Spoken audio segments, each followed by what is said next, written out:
Haleluya, haleluya. Na wasalimu katika jina la Yesu. Jioni ya leo, Yesu Kristo ndiye Bwana na Mungu mwenye nguvu. Ukiwa mahali hapo, unapofanya kazi, unatembea, jina lake Yesu Kristo likaweza kuinuliwa. Ya kwamba siku ya leo mtu wa Mungu aadhe, haujaweza kuwa hai kwa sababu ya nguvu zako, haujaweza kuwa hai kwa uwezo wako, bali ni Yesu Kristo aliyekuwezesha. Kwa hivyo jioni ya leo, Yesu Kristo anakupenda zaidi na anakuita katika ufalme wake, na ili kwamba mtu wa Mungu ukasimame na kumfurahisha Mungu aliyekuumba, Mungu ambaye aliyesulubiwa juu yako na juu yangu. Nataka niombe ili kwamba nipeane ujumbe na Bwana wa mbinguni akawabariki. Baba, katika jina lako Yesu Kristo, na nyenyekea miguuni mwako Mfalme, Mungu mwenye uwezo, nasema ni asante, maana umekubali nikafika mji huu.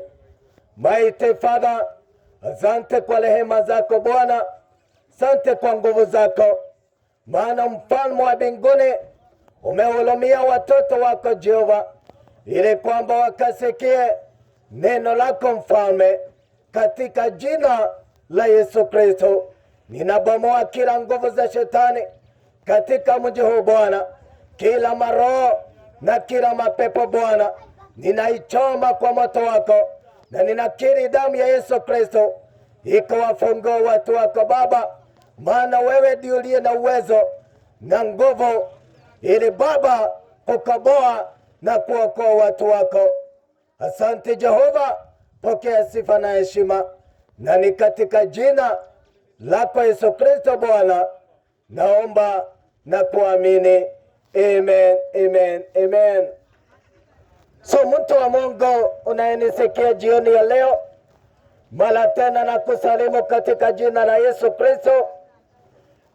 Nimekuja ili ya kwamba mtu wa Mungu katika mji huu ukaweza kusikia neno lake Mungu, maana maandiko inasema mwanadamu hataishi tu kwa mkate, bali ataishi kwa neno ambalo litokalo kinywani ya Mungu.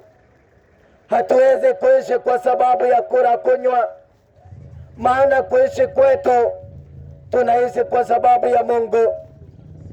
Na kama jinsi Yesu Kristo alivyo neno, wakati watu wa Mungu waadhe, tunapokaa kama neno la Mungu, hapa ndipo mtu wa Mungu unakaa kama Yesu Kristo. Kwa hivyo jioni ya leo, Yesu Kristo anakuita ili kwamba ukasimame, ili kwamba ukamfurahishe. Ni kwa sababu jioni ya leo yaweza kuwa haumfurahishi Mwokozi kwa matendo unaotenda, lakini anakuita jioni ya leo ili kwamba mtu wa Mungu ukamrudie Mungu, ili kwamba ukarudi kama na kukaa kama neno la Mungu. Ni kwa sababu iko siku ambayo Mungu atamhukumu mwanadamu. Iko siku ambayo mwanadamu utatoka hapa duniani, na wakati mwanadamu anapotoka duniani hakuna rehema ingine, kwa sababu Mungu anamhukumu mwanadamu kulingana na matendo yake. Kwa hivyo mtu wa Mungu, mtu wa ardhi, ya kwamba Mwokozi Yesu Kristo anakuitia uzima wa milele, ili kwamba ukavue matendo ya giza na kumfurahisha, ili kwamba ukaweza kulishika neno la Mungu na kudumu katika neno la Mungu. Ni kwa sababu wakati mwanadamu anapojiongoza na kuenenda na njia ambazo zimfurahishi Mungu, hapa ndipo anajitenga na Mungu, na itakuwa kilio, ndugu yangu, itakuwa kusaga meno kwa yule ambaye aliyemkataa Yesu Kristo, kwa yule ya kwamba ataonekana hajaandikwa katika kitabu cha uzima ambayo ni ya uzima wa milele. Nataka nisome neno la Mungu katika kitabu cha Ufunuo wa Yohana, Ufunuo wa Yohana 20 kuanzia mstari wa 11. Sikia mtu wa Mungu venye maandiko inavyosema. Haleluya!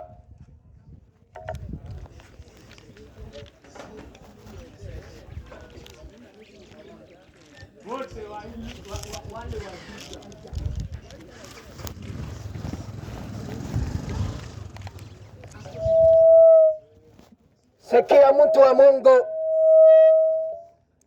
kitabu cha Ufunuo wa Yohana, Ufunuo wa Yohana 20 mstari wa 11, inasema hivi: kisha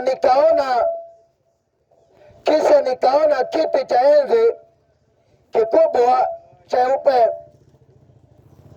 na yeye aketie juu yake,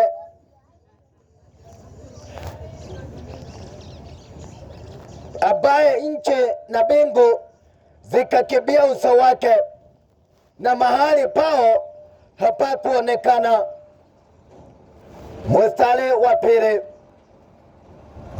nikaona wafu wakubwa kwa wadogo wamesimama mbele ya hiyo kiti cha enzi, na vitabu vikafunguliwa, na kitabu kingine kikafunguliwa ambacho ni cha uzima, na hao wafu wakahukumiwa katika mambo yao yaliyoandikwa katika vile vitabu sawasawa na matendo yao. Sikiza vizuri sana, mtu wa Mungu waadhi, ya kwamba maandiko inanena kuhusu siku hiyo ya mwisho, na hiyo siku maandiko inasema ya kwamba nikaona kiti cha enzi na aketie juu ya kiti cha enzi, wakati mbingu na nchi zilimuona zikakimbia, mahali pao hapakuonekana. Maandiko inasema ya kwamba nikaona wafu wakubwa na wadogo, ndugu yangu, na kila mmoja akahukumiwa sawasawa na matendo yake. Mtu wa Mungu wale, sikiza vizuri sana ndugu yangu, ya kwamba siku ya hukumu mwanadamu utahukumiwa sawasawa na matendo yako, sawasawa na matendo yako. Kila tendo unalofanya, aidha unalifanya kwa siri, ndugu yangu, maandiko inasema wakahukumiwa sawasawa na matendo yao. Kitabu kitafunguliwa. Umekuwa ukitenda uovu, unasema ya kwamba wakati wako hujafika.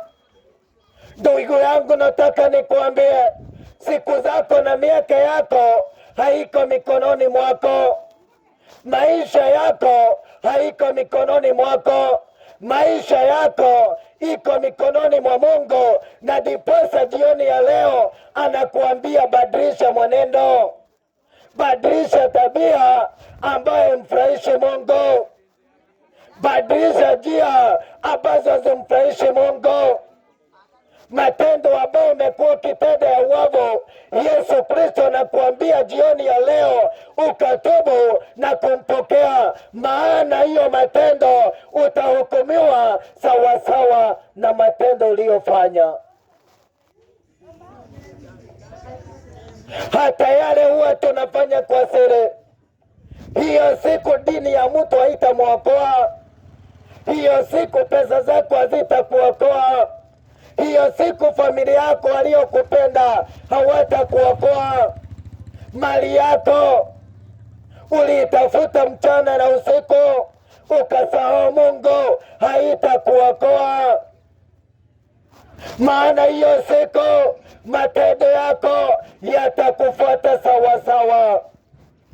Ni heri siku ya leo ukatubu dhambi zako na kubadilisha mwenendo wako. Ni heri siku ya leo ukabadilisha njia zako, mtu wa Mungu wawe uachane na uovu. Umekunywa pombe miaka mingi, ulevi. Maandiko inasema kitabu cha Wakorintho wa kwanza 6:9, walevi watarithi ufalme wa mbinguni.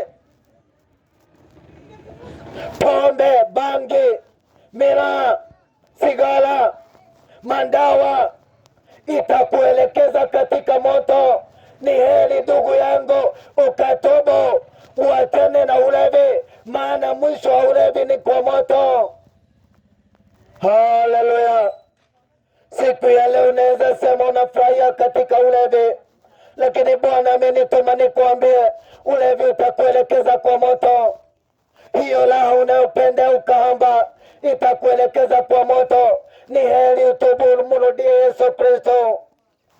Hiyo mpango wa kando umependa, umeolewa lakini uko na bibi ya kando, umeolewa uko na bwana ya kando. Yesu Kristo anakuambia badilisha njia, achana na mpango wa kando, achana na ushirati, achana na wizi, achana na uongo, achana na masengenyo, achana na kila uovu, maana itakuelekeza kwa moto. Ndugu yangu, dada yangu, haijalishi siku ya leo tunasema tunaenda kanisani, lakini Bwana amenituma nikuambia kwamba kanisa ni wewe.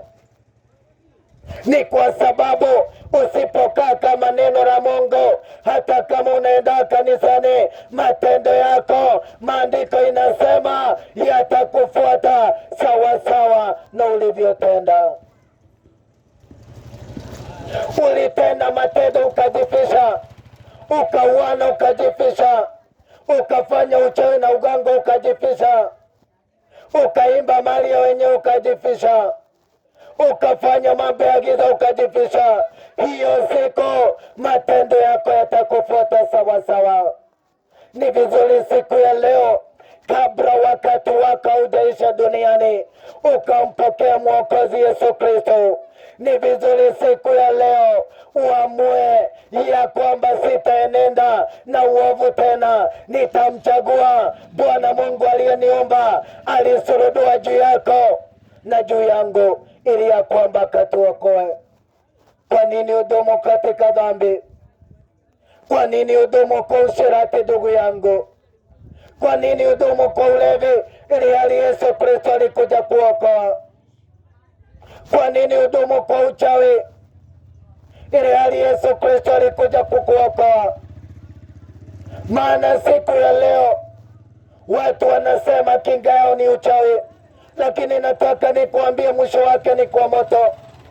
Mwisho wa shetani ni kwa moto, na hakuna mahali shetani atatorokea, amekwisha hukumiwa. Lakini siku ya leo tunamfanya kinga yetu.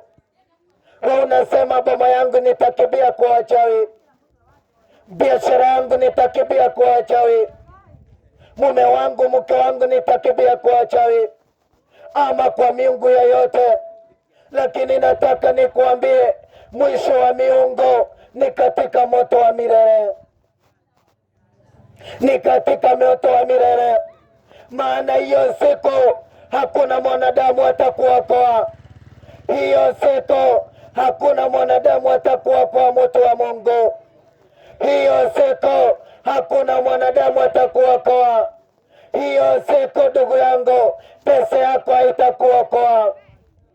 Hiyo siku ulipenda anasa haitakuokoa.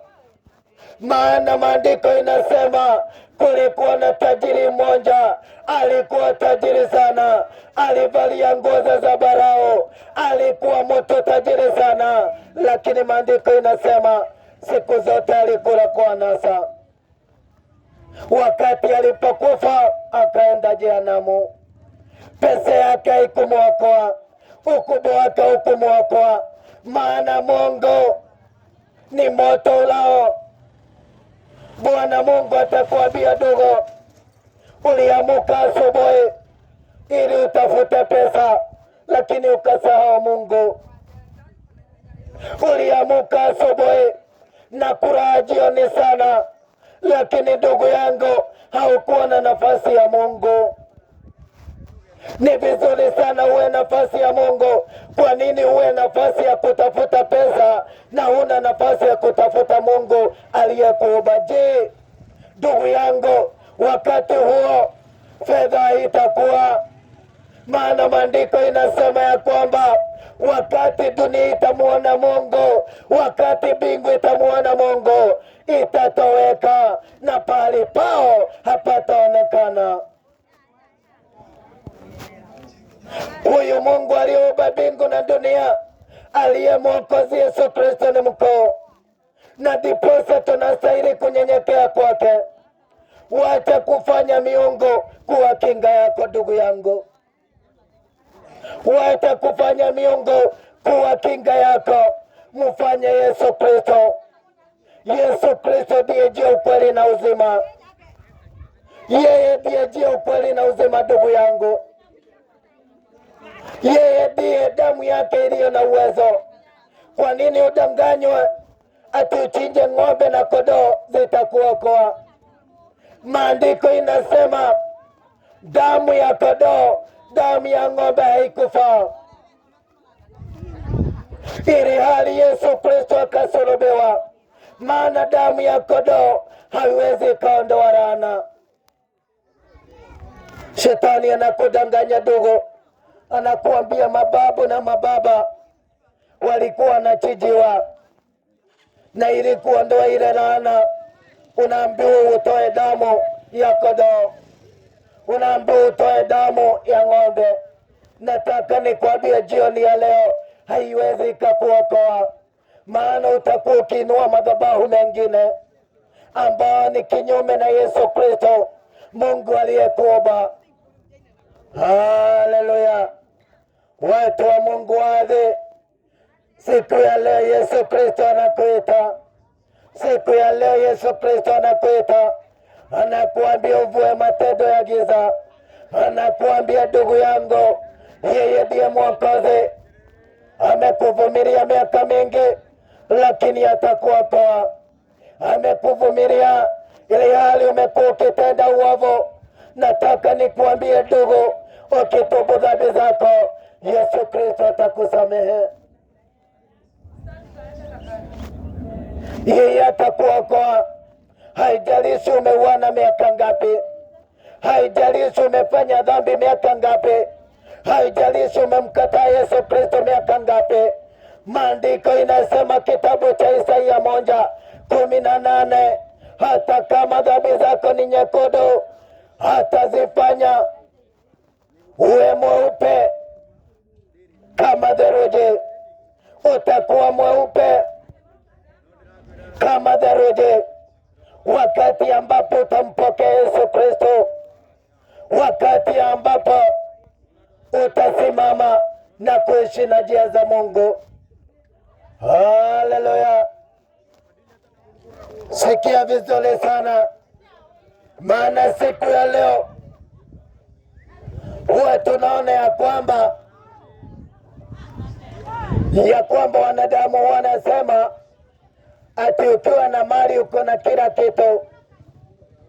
Sikia vizuri sana, maandiko inasema wadogo kwa wakubwa. Ndugu yangu, lazima unyenyekee, maana mkono wa Mungu ni mkuu. Haleluya, ni mkuu ndugu yangu. Sikia venye maandiko inaendelea na kusema,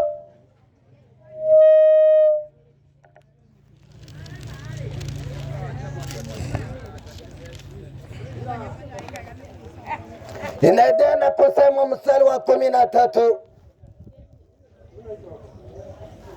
Nitarudia mstari wa 12.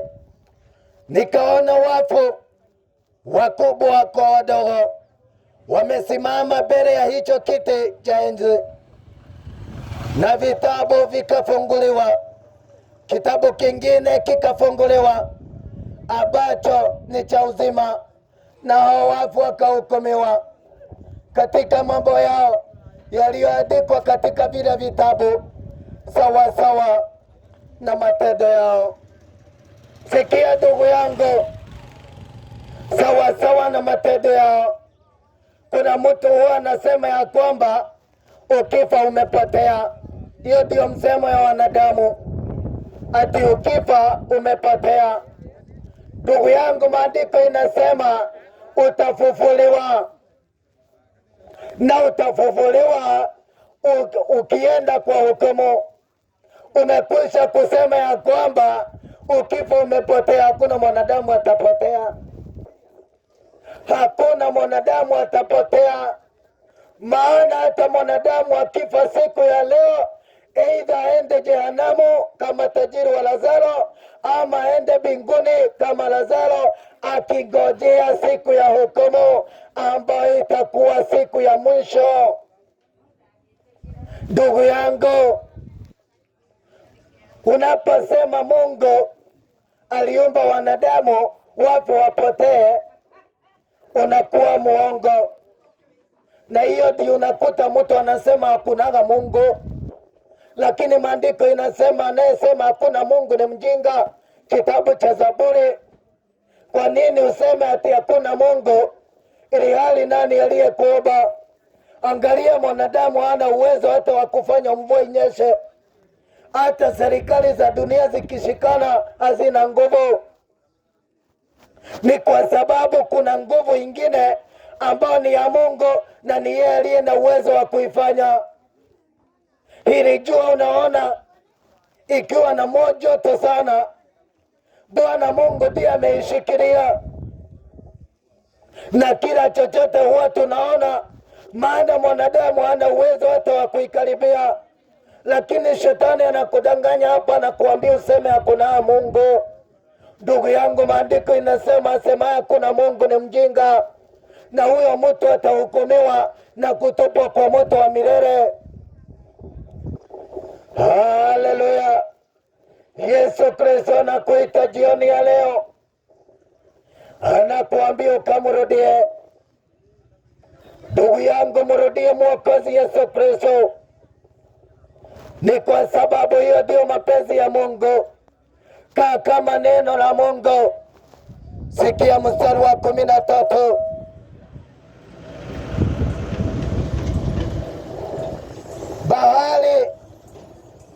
Bahari ikatoa wafu waliokuwamo ndani yake, na mauti na kuzimu zikawatoa wafu waliokuwamo kwa kadiri waliokuwamo ndani yake, wakahukumiwa kila mtu kadiri ya matendo yake. Mstari wa 14. Mauti na kuzimu zikatupwa katika lile ziwa la moto. Hii ndiyo mauti ya pili, yani hilo ziwa la moto. Mstari wa 15. Na iwapo mtu yeyote hakuonekana ameandikwa katika kitabu cha uzima, alitupwa katika lile ziwa la moto. Ndugu yangu, maandiko inasema na iwapo mtu yeyote hakuonekana ameandikwa katika kitabu cha uzima, alitupwa katika moto wa milele. Twastahili kujililia sana ndugu yangu, twastahili sana kulia mbele za Mungu ukimwogopa sana. Wakati unapofanya mambo impendeze Mungu, jua ya kwamba maisha yako yako hatarini ya kuangamia. Wakati unasema ati utatubu dhambi zako wakati utakuwa mzee. Ndugu yangu, jihurumie, maana maisha yako iko mikononi mwako, ili useme ya kwamba miaka ambayo utafika, miaka ambayo nitafika, miaka ambayo utafika iko mikononi mwa Mungu. Na ndiposa unakuta ya kwamba kuna mtu anakufa na 100 na kitu, na mwingine 20, mwingine 10. Maana maisha ya mwanadamu haiko mikononi mwa mwanadamu, na hakuna mwanadamu anaweza mshauri Mungu. Wakati Mungu anapokuambia mtafute, mtafute wakati anapatikana. Maana kitabu cha Isaiah 55, Isaiah 55, maandiko inasema ya kwamba pale mstari wa 6, maandiko inasema vizuri sana, mtafute Mungu wakati anapatikana, muiteni Mungu wakati yako karibu. Sikia, kuna wakati ambapo ndugu yangu wa kutafuta Mungu. Kuna wakati mwanadamu ataenda kumtafuta Mungu amkose. Kwa sababu nini? Mwanadamu akifa hakuna wakati mwingine wa kutafuta Mungu. Mwanadamu akifa kumtenda dhambi, huwa anawekwa jehanamu, na hapo hawezi kutubu dhambi zako. Tajiri wa Lazaro waliomba tone la maji, lakini haikuwezekana. Akaomba ili ndugu zake wahubiriwe, lakini Abrahamu akamwambia tajiri, duniani kuna manabii na kuna Musa, wasikie, watasikiwa na ndugu zako. My brother, lilia maisha yako jioni ya leo. Anza kufikiria maisha baada ya hii dunia. Unapofanya kazi, jua ya kwamba mwisho sio hiyo kazi. Unapofanya kazi, iga neno la Mungu katika Mathayo 6, inasema tafuteni ufalme wa mbinguni kwanza, na mengine nitawazidishia. Hivyo ndivyo Mungu anasema. Ukimtafuta Mungu wa kwanza, kama ni biashara, yeye ndiye atakuletea customer. Kama ni kazi, yeye ndiye atakaye kuongoza. Lakini ndugu yangu, ukiamua ati utatafuta kazi kwanza, Mungu hawezi kukufuata. Maana maandiko inasema tafuta ufalme wa mbinguni kwanza na uhaki wake, na haya mengine yatakufuata. Mbinguni siku ya hukumu utakuwa we mwenyewe, na hata mali ambazo huwa tunatafuta hapa nyingi hazitakuwako, maana mwisho utakuwa umefika. Wewe ulikuwa na nyingi, wewe ulikuwa na kidogo, haitaenda. Angalia hata viongozi wakitoka duniani, wanakuwa watu wakubwa, wanajulikana, watu wako na mali nyingi, lakini unaona mtu ameaga na maiti yake imelazwa pale, hakuna kitu anaenda nayo. Lakini wewe unasema utaki Mungu, utamtafuta wakati utakuwa mzee. Nani alikuambia ndugu yangu utafika uzee? Nani alikuambia ndugu yangu utafika miaka 100? Ili umwambie Mungu nitakutafuta wakati nitakuwa mzee. Hakuna mahali ulikuwa meeting na Mungu ukamwambia. Maana hata sisi, mimi siwezi enda nimwambie Mungu, ni yeye ananiambia. Na akisema siku zako zimefika, sisi ni nani wanadamu tupingane na yeye? Ndio anasema ya kwamba tumtafute wakati anaonekana. Wakati Mungu anaonekana ni siku ya leo, uko hai. Wakati wa kuachana na ulevi ni siku ya leo. Wakati wa kuachana na ukahaba ni siku ya leo. Wakati wa kuachana na mpango wa kado ni siku ya leo. Wakati wa kuachana na uongo, maana mtu ananena uongo na anasema ameokoka. Ndugu yangu, hiyo matendo yatakufuata. Maandiko inasema baba wangu ni Shetani. Kinywa chako kinanena uongo na bado unasema Yesu Kristo ni Bwana. Haiwezekani. Lazima umuogope Mungu. Kinywa chako sikitumie kwa masengenyo. Kinywa chako sikitumie kwa kutukana. Kinywa chako sikitumie kwa kurani. Tumia kinywa chako kwa kubariki. Wacha kukaa maisha ya wivu. Ati huwezi taka uwe mwingine aendelee kibiashara ama kiboma. Wivu ulimfanya Kaini aangamie. Haleluya. Kwa hivyo ndugu yangu, Yesu anakuita jioni ya leo ili ukamrudie. Jiangalie sana, na neno la Mungu ni kioo. Neno la Mungu ni kioo ya kuangalia maisha yako ya kiroho. Unajiangalia, unajiuliza, je, nikiondoka duniani naweza elekea wapi? Na njia ni mbili. Maandiko inasema kuna njia pana iendayo jehanamu na kuna njia nyembamba ambayo inaenda mbinguni. Ni lako ujiangalie. Ni lako ndugu yangu. Ni lako dada yangu, ili ukae kama neno la Mungu, ili ukae kumpendeza Mungu. Angalia maisha yako, ujiulize siku ya leo, Yesu akirudi kama wakati huu, ninaweza elekea wapi? Jiulize jioni ya leo. Na nimekuambia hata ukiwa kwa kanisa, jiangalie, je, nakaa kama neno la Mungu? Hata mimi ndugu yangu ninaye kunenea, nitapiga magoti mbele za Yesu Kristo na atanihukumu kadri na matendo yangu.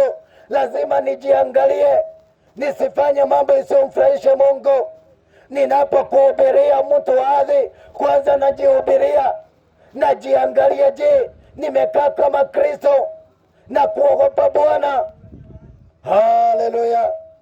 Na ndio maandiko inasema ya kwamba na yeyote ataonekana ameandikwa katika kitabu cha uzima wa milele akatupwa katika moto wa milele. Je, ni kitu ambacho tunastahili kulilia Mungu kama jina yetu iko katika kitabu cha uzima? Jina yako kuwa kitabu cha uzima wa milele, lazima ukuwe mtu wa kuishi maisha matakatifu. Na kuishi maisha matakatifu ni kuishi kama neno lake. Kuishi maisha matakatifu ni kuishi kama neno la Mungu. Haleluya. Sio kuenda kanisani tu. Ndugu yangu, nasema siku ya leo nimeenda kanisani, lakini kuanzia Monday unatukana, unalaani, unaongea uongo, unafanya ulevi. Lazima ukuwa mtu wa Mungu. Maandiko inasema mwili wako ni hekalo ya Roho Mtakatifu. Wewe ndiye kanisa. Wewe ndiye madhabahu ya Mungu. Mungu alimwambia, alisema pale, na bado alimwambia Solomoni, mimi sitosheagi nyumba iliyojengwa na mwanadamu. Mungu hawezi toshea nyumba iliyojengwa na mwanadamu. Sikia, hata Mungu hawezi toshea dunia, na hata mbinguni Mungu hawezi toshea. Maana maandiko inasema ati kichwa chake ki mbinguni, hapo ndipo kiti cha enzi kilio, na duniani amewekelea miguu. Tunaweza mjengea wapi? Ndugu yangu, angalia huyo Mungu. Hawezi toshea mbinguni, hawezi toshea duniani. Mwanadamu anastahili Yesu Kristo akae ndani ya moyo wako, maana hakuna mahali anaweza toshea dunia. Na ndiposa Yesu, kuna mtu alimuuliza Yesu ati nitakwenda kokote uendako. Yesu alimwambiaje? Mbweha ziko na mashimo na ndege wako na viota, lakini mwana wa Adamu hana mahali pa kulaza kichwa chake. Yesu alikosa mahali ya kupumzika. ni kwa sababu wanastahili kupumzika ndani ya roho zetu. Lakini wakati ambapo tunafanya uovu, tunafanya Yesu akose mahali ya kupumzika ndani yetu. Je, na siku ya hukumu atakuambiaje? Haukumpatia moyo wako. Aliona ukienenda kanisa, lakini mwisho akaona ukiingia kwa wachawi. Akaona ukiingia kanisa, mwisho akaona ukifanya pesa kuwa mungu wako. Je, ndugu yangu, atakuambia sikujui. Kwa sababu ya nini? Kwa sababu ulifurahishwa na anasa. Hallelujah. My brother, my sister, wacheni tumrudie Mwokozi Yesu Kristo. Wacheni jioni ya leo tukajua maisha yetu hapa duniani machache, lakini maisha ambayo tumewekewa uzima wa milele ni ya umilele, haina mwisho. Ni furaha, ni amani. Hakuna amani iliyo hapa duniani kama amani iliyo ndani ya Kristo, kama amani ambayo itakuwa mbinguni. Na ndiposa Yesu anataka tutamani maisha ya mbinguni. Na ukitamani maisha ya mbinguni, lazima ukae kama neno lake. Anza kutamani wakati ambapo ndugu yangu utaishi maisha matakatifu, upate uzima wa milele. Itakuwa furaha kubwa sana, itakuwa furaha kubwa sana. Na hiyo ndio shetani atakagi mwanadamu akaulithi ufalme wa mbinguni. Maana shetani alikuwa mbinguni, alijua, alikuwa malaika pale, alijua amani ya mbinguni, alijua raha ya mbinguni, alijua furaha ya mbinguni. Lakini anakuambia endelea na uovu. Shetani anakuambia umwabudu, atakusaidia, ili hali mwisho wake ni kwa moto. Haleluya. Yesu Kristo anakuita jioni ya leo, anakuambia ukamfurahishe na ili ukampendeze. My brother, my sister, Yesu anakuita jioni ya leo na ili ukamfurahishe. Kuna mambo nataka niyatanje.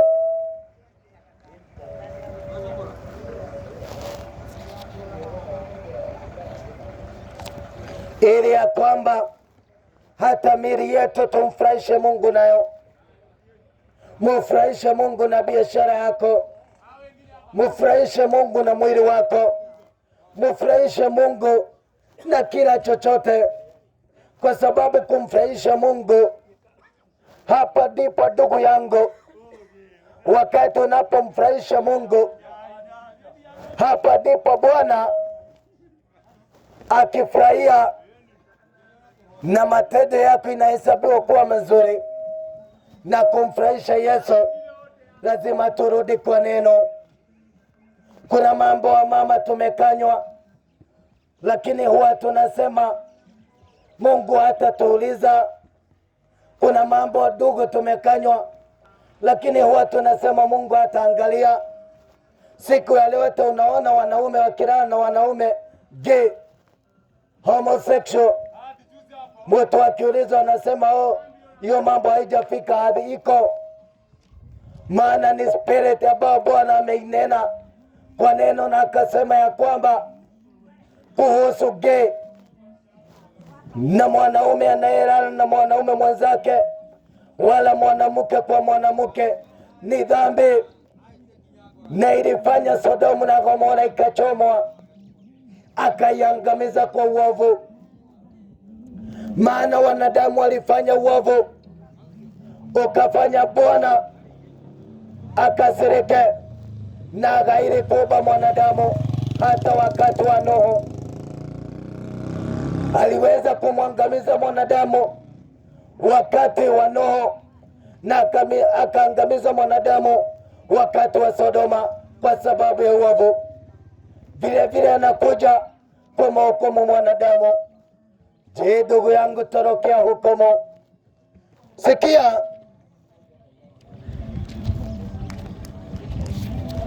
sikieni wa mama, na kama uko na Biblia fungua usome Deuteronomy 22:5. ni kitabu ambacho watu wanapuuza sana, ni kuhusu mavazi.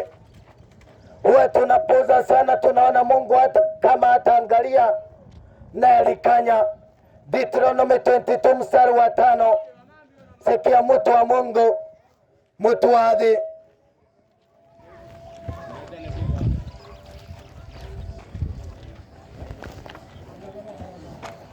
Hadi juzi. Goza.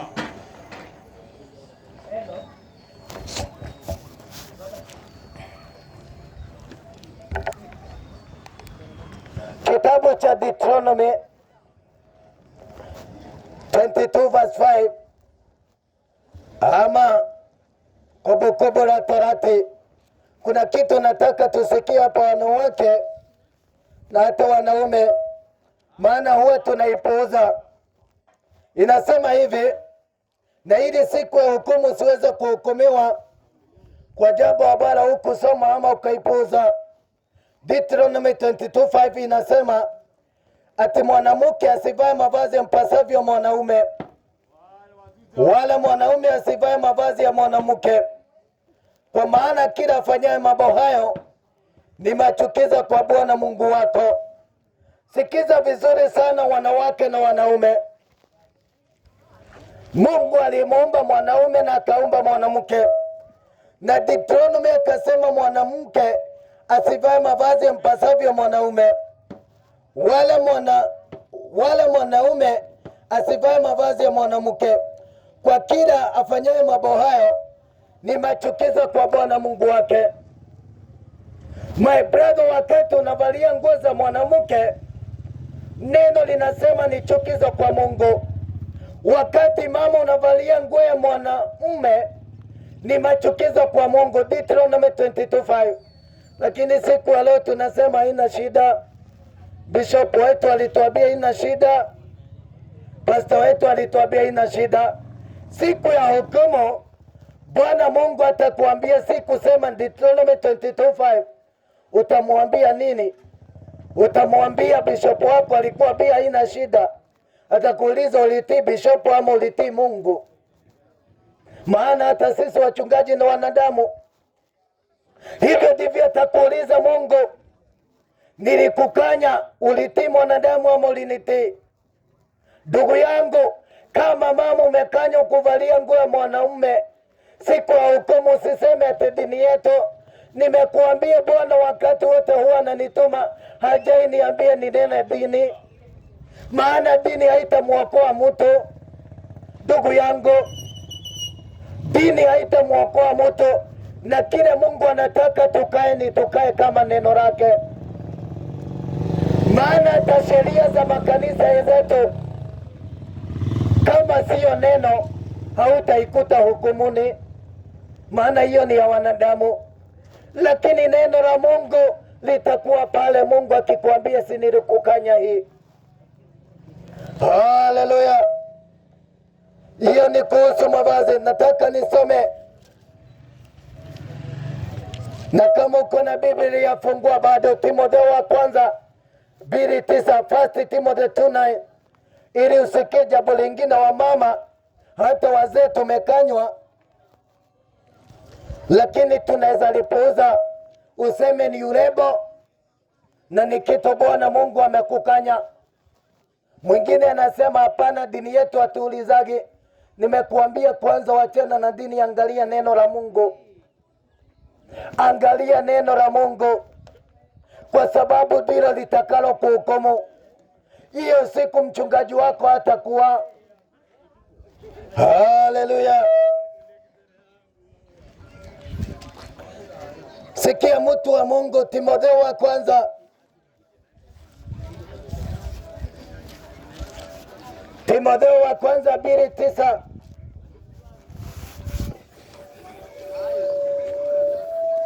Timotheo wa kwanza 2:9 inasema hivi. Sikia mama, sikia. Vivyo hivyo wanawake na wajipambe kwa mavazi ya kujistiri, pamoja na adabu nzuri na moyo wa kiasi. Ndugu yangu, mtu wa Juja, mtu wa adhi, ya kwamba maandiko inasema vivyo hivyo wanawake na wajipambe kwa mavazi ya kujistiri pamoja na adabu nzuri. Siku ya leo ukiangalia, siku ya leo mwanamke anasema my dress my choice. Watoto wanaona uchi ya mama zao. Kwa nini? Ndiposa Mungu hapa akasema, Timotheo wa kwanza 2:9, ati hivyo hivyo wanawake wajipambe kwa mavazi ya kujistiri pamoja na adabu nzuri. Lazima kuwe na adabu nzuri, kwa sababu huwezi onyesha watoto uchi wako useme my dress my choice, utahukumiwa. Maana kuna mavazi ya kikahaba pale Proverbs 7:10. Mungu anasema pale, akaonekana mama kahaba usiku na alikuwa amevalia nguo za kikahaba. Nguo za kikahaba ni gani? Ili hali sio zile tunasema my dress my choice. Tunafunua uchi wetu. Hata mwanaume akikuona anakutamani, unafanya anguke, kwa sababu maandiko imesema sio kulala tu na mwanamke, bali hata yeye atakaye lala na yeye kwa moyo wake. Umezizi. Haleluya. Sikia ili nimalizie hiyo verse. Vivyo hivyo wanawake na wajipambe kwa mavazi ya kujistiri pamoja na adabu nzuri na moyo wa kiasi. Sikia, si kwa kusuka nywele wala dhahabu na lulu wala kwa nguo za thamani.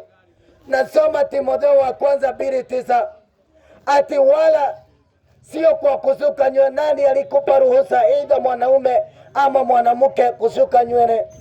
Nani aliyekupa ruhusa, ili hali maandiko inasema? Sikia na uandike hiyo maandiko, unaweza jisomea vizuri ukijiuliza, je, na kwa sababu huwa nafanya hivi, siku ya hukumu nitamwambiaje Mungu? Ndugu yangu sikia, ati si kwa kusuka nywele wala dhahabu na lulu wala kwa nguo za thamani.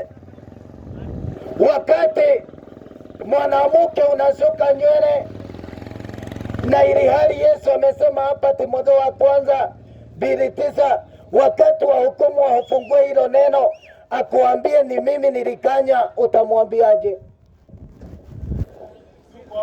Tutapeana excuse kama Adamu. Maana maandiko inasema wakati Adamu aliulizwa kama umekula tunda, alisema ni mwanamke. Naye mwanamke wakati aliulizwa alisema ni nyoka. Excuse. Na hapo wakahukumiwa. Hatufai kumwambia Mungu excuse. Kama Mungu amekuambia Timotheo wa kwanza 2:9 ati ya kwamba ndugu yangu, ati sio kwa kusuka nywele na dhahabu, wewe unasema hapana, ni urembo. Ndugu yangu, siku ya hukumu utapeana hesabu. Ndugu yangu, siku ya hukumu Mungu alikukanya hii mapambo, earring necklace, wewe nawe ukasema ni utakuwa mtu mzuri. Jisomee Timotheo wa kwanza, na yule Mungu amekuambia usishuke, huyo ndio amekuambia usiue. Unajua, tunaona ati ya kwamba ndugu yangu, kama kuna mambo makubwa ati huyu amekosa kutii na huyu ametii. Kama ndugu yangu tunakataa kuenenda kama maandiko aliyoyasema Mungu, je, atamhukumu mwanadamu? Na lazima tukubali kupitia mlango mwembamba, na mlango mwembamba ni Yesu Kristo. Wewe unayesema hapana, ati mimi naona kama ni urembo, siku ya hukumu Mungu atakuambia. Jisomee Peter 3:3, Petro wa kwanza 3:3. Usikie urembo wa mwanamke ni utulivu na moyo, hiyo ni utakatifu. Lakini shetani anakuambia urembo, yani yale mambo ambayo Jezebel anapenda, hiyo tunaita urembo. Haleluya. Ukiweka makeup hata huwezi taka kumulilia Mungu ili isitoke. Sikia Isaia 45:9 inasema, ole wake apinganaye na muumba wake. Umepingana mara ngapi? ati pale Isaia ajiandikie hiyo maandiko, ati udongo unamwambia yeye lifinyangae, kazi yake haina mikono. We ni udongo, mimi ni udongo, udongo ni mchanga huu. Ati tunaambia Mungu kazi yake haina mikono. Mungu alikuumba ukuwe mweusi, wewe unamwambia pana Mungu, sikuwa nataka uwe weusi, nilikuwa nataka niwe mzogo. Natafutana na sidano, natafutana na makeup. Mwingine Mungu alikupa nywele nzuri ya black, unamwambia yake haikutosha, ulikuwa unataka yako ya blue, yako ya brown. Utapeana hesabu, maana maandiko inasema ya kwamba ati udongo unamwambia yali ufinyangae, kazi yako haina mikono. Tunamwambia Mungu kazi yake haina mikono. Kwa nini umwambie Bwana kazi yake haikuwa na mikono? Alipokupa kucha nzuri, nywele nzuri, mwili mzuri, rangi nzuri, lakini unamwambia kazi yako Bwana haikutosha. Jisomee Isaia 45 mstari wa 9. Uniambia siku ya hukumu kama hata kuuliza. Nimetaja hayo mambo ambayo sisi ya kwamba huwa tunaipuuza, na siku ya leo tunakosa kuenenda na maandiko, na kwa sababu tulikosa kujisomea maandiko, hiyo ndio inafanya wengi tunadanganywa. Kwa sababu nini? Ulikataa kujisomea neno na kukaa kama neno. Hapo ndipo unakuta ya kwamba unaambiwa ufanye mambo ambayo hampendezi Mungu, na unakubali. Na unakubali ndugu yangu, ukiambiwa ufanye hivi, kwa sababu hata wengi tumefanya wachungaji wetu kuwa miungu yetu, tukakosa kukaa kama neno, tukafanya manabii wetu kuwa miungu yetu, tukawafanya Mungu, ili hali Mungu anasema katika kitabu cha Yohana 14 mstari wa 6 ati Yesu Kristo ndiye njia, ukweli na uzima. Haleluya ndugu yangu, Yesu anakuita ukae kama neno lake. Yesu anakuita umfurahishe. Yesu Kristo anakuita ili ukae kama neno lake, ili ya kwamba ukaona uzima wa milele. Haleluya. Kwa hivyo ndugu yangu, ninapokuja kumalizia, na nataka nimalizie na kitabu cha Matendo ya Mitume 2 mstari wa 38. Maandiko inasema vyema, ukianzia pale 37 inasema ati ya kwamba walimuuliza Petro, tutendeje ndugu zetu? Ni wakati walipohubiriwa, na wakati walipohubiriwa, wakati ambapo mitume wa Yesu walijazwa na Roho. Maandiko inasema mstari wa 37, wakachomwa mioyo yao, wakamuuliza Petro, tutendeje? Walimuuliza Petro na mitume wengine, tutendeje? Lakini mstari wa 38 maandiko inasema Petro akawaambia, tubuni na kubatizwa kila mmoja kwa jina la Yesu Kristo, mtapata ondoleo la dhambi zenu na kipawa cha Roho Mtakatifu. My brother, my sister, haleluya. Kwa hivyo ni lako ya kwamba utubu dhambi zako na ubatizwa kwa jina la Yesu Kristo ili uondolewe uovu wako.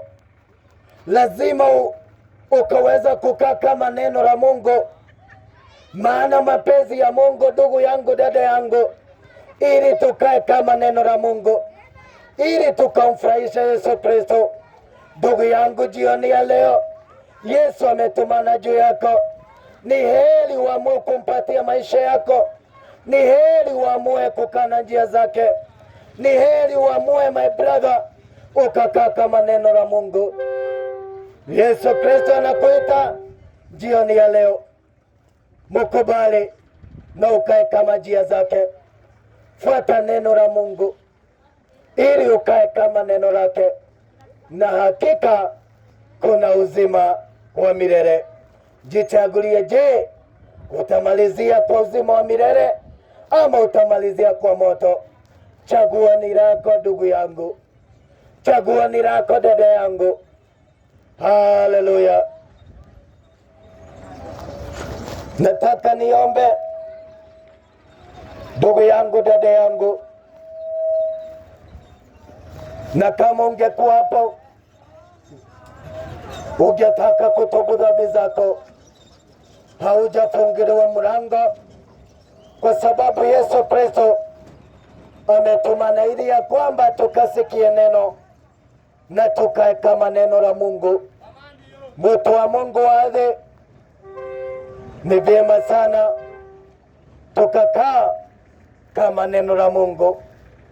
Wacha tukaomba kwa jina la Yesu Kristo. Baba, katika jina lako Yesu Kristo, nanyenyekea miguuni mwako Mfalme, nikisema ni asante Bwana. Baba Mungu wa mbinguni, tazama Jehova, nimewambia neno lako hautaniuliza siku yako ya mwisho Bwana.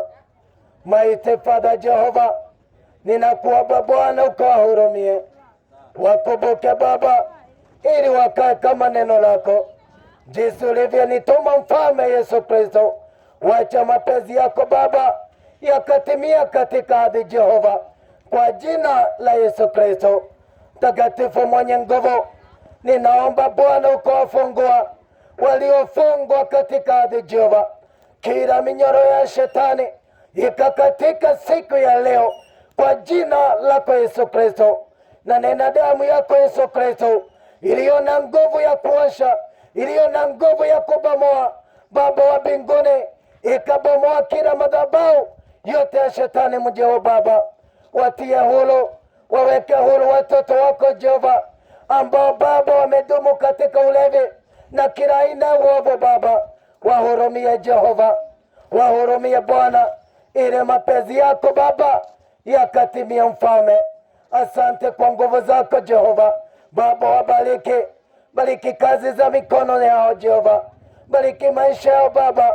Wale wagonjwa uwaponye Mfalme, wakumbuke ili Jehova itendeke mapenzi yako. Asante Bwana, pokea sifa na heshima, na ni katika jina lako Yesu Kristo Bwana naomba na kuamini. Amen, amen, amen. So Bwana wa mbinguni akawabariki sana, akawainua na kuwatendea mema, ya kwamba nimetoka pale Githurai 45, kanisa inaitwa Holy Editor Church, lakini sana sana huwa naenenda kila mahali ili nipeane neno la Mungu. Na siku ya leo kuja kwangu adhi, naomba mapenzi yake Yesu Kristo ikatimie. Wakati Mungu anaponituma wananiambia nenda uambie wanirudie. Sijakuja kwa jambo lingine, ni sisi turudi kwa neno. Unaposoma neno unakaa kama neno la Mungu. Usikae kama dini, kaa kama neno la Mungu. Usikae kama venye wanadamu wanasema, kaa kama neno la Mungu. Na hakika ukikaa kama neno la Mungu, hapo ndipo utajua mapenzi ya Mungu, na hapo ndipo utakuwa utamuogopa Mungu sana. Na ukimuogopa Mungu utaenenda kwa neno lake. Na hakika ndugu yangu, dada yangu, kuna uzima wa milele, kuna uzima wa milele mahali ambapo mwanadamu ataishi milele. Lakini bado kuna ziwa la moto, na hii ziwa la moto imewekewa shetani na malaika wake, na yule yeyote hataonekana ameandikwa katika kitabu cha uzima wa milele. Maandiko inasema atatupwa katika ziwa la moto. Ogopa Mungu, ogopa Mungu ndugu yangu, muogope Mungu. Kila jambo unalofanya ogopa Mungu, ukijua ya kwamba iko siku utapeana hesabu ya maisha yako. So Bwana wa mbinguni akawabariki. Ungekuwa hapo ungetaka kutubu dhambi zako, ndugu yangu, haujafunguliwa mlango hata kwa kuuliza neno. Kama unanisikia uko hapo bali, kazini mwako, andika namba ya simu, unaweza nifikia baada ya kazi. Andika namba ya simu, unaweza nipigia. Unaweza bado kuandika ujumbe kwa WhatsApp, unaweza andika kwa message, na ni kwa sababu ya neno la Mungu. Andika namba ya simu ni 0790 034 668 0790 034 668. Nirudie mara ya mwisho 0790 034 668. Hivyo ndugu yangu, Yesu anakupenda sana sana. Ukiangalia upendo ambao Yesu Kristo anapenda watu wake, ni upendo ambao huwezi linganishwa na mwanadamu, kwa sababu hakuna upendo uliozidi wa mtu kujitoa afya juu yako. Mungu hakukubali kumtuma malaika, yeye mwenyewe alishuka akavalia mwili wa mwanadamu, na duniani tukamwita Yesu Kristo, akatemewa mate, maana hawakumjua yule Mungu aliumba mbingu na dunia ako nasi. Wakamfanyia mambo mingi, lakini Yesu akanyenyekea, akasulubiwa juu yangu na juu yako. Kwa hivyo tukae kama neno la Mungu. Kuna watu wanasema hapana, huyu mchungaji ametoka dini ipi? Lakini nimekuambia ni na hudumu na kanisa ya Holy Editom Church, lakini sana sana huwa si neni dini. Nataka watu wakae kama neno la Mungu, kwa sababu dini zote zitapitia kwa neno la Mungu, zitapitia kwa neno la Mungu. Undu wothe wikaga ni kiugo kia Ngai gikarorwo. Mundu wa Ngai, kiugo kia Ngai nikio gigatuanira, na nikio ndumitwo ngwikara ta kiugo kia Ngai. Ni tondu waikara ta kiugo kia Ngai, ugwikara ta Ngai, maana neno la Mungu ni Yesu Kristo, na Yesu Kristo ni neno la Mungu. Bwana wa mbinguni wabariki, awainue na akawatendea mema kwa jina la Yesu Kristo. Baraka zake ziwe pamoja nanyi. Mungu akipenda, siku ingine nitawatembelea kwa utukufu wa jina la Yesu Kristo. Mungu na wabariki na akawatendea mema. Amen, amen, amen.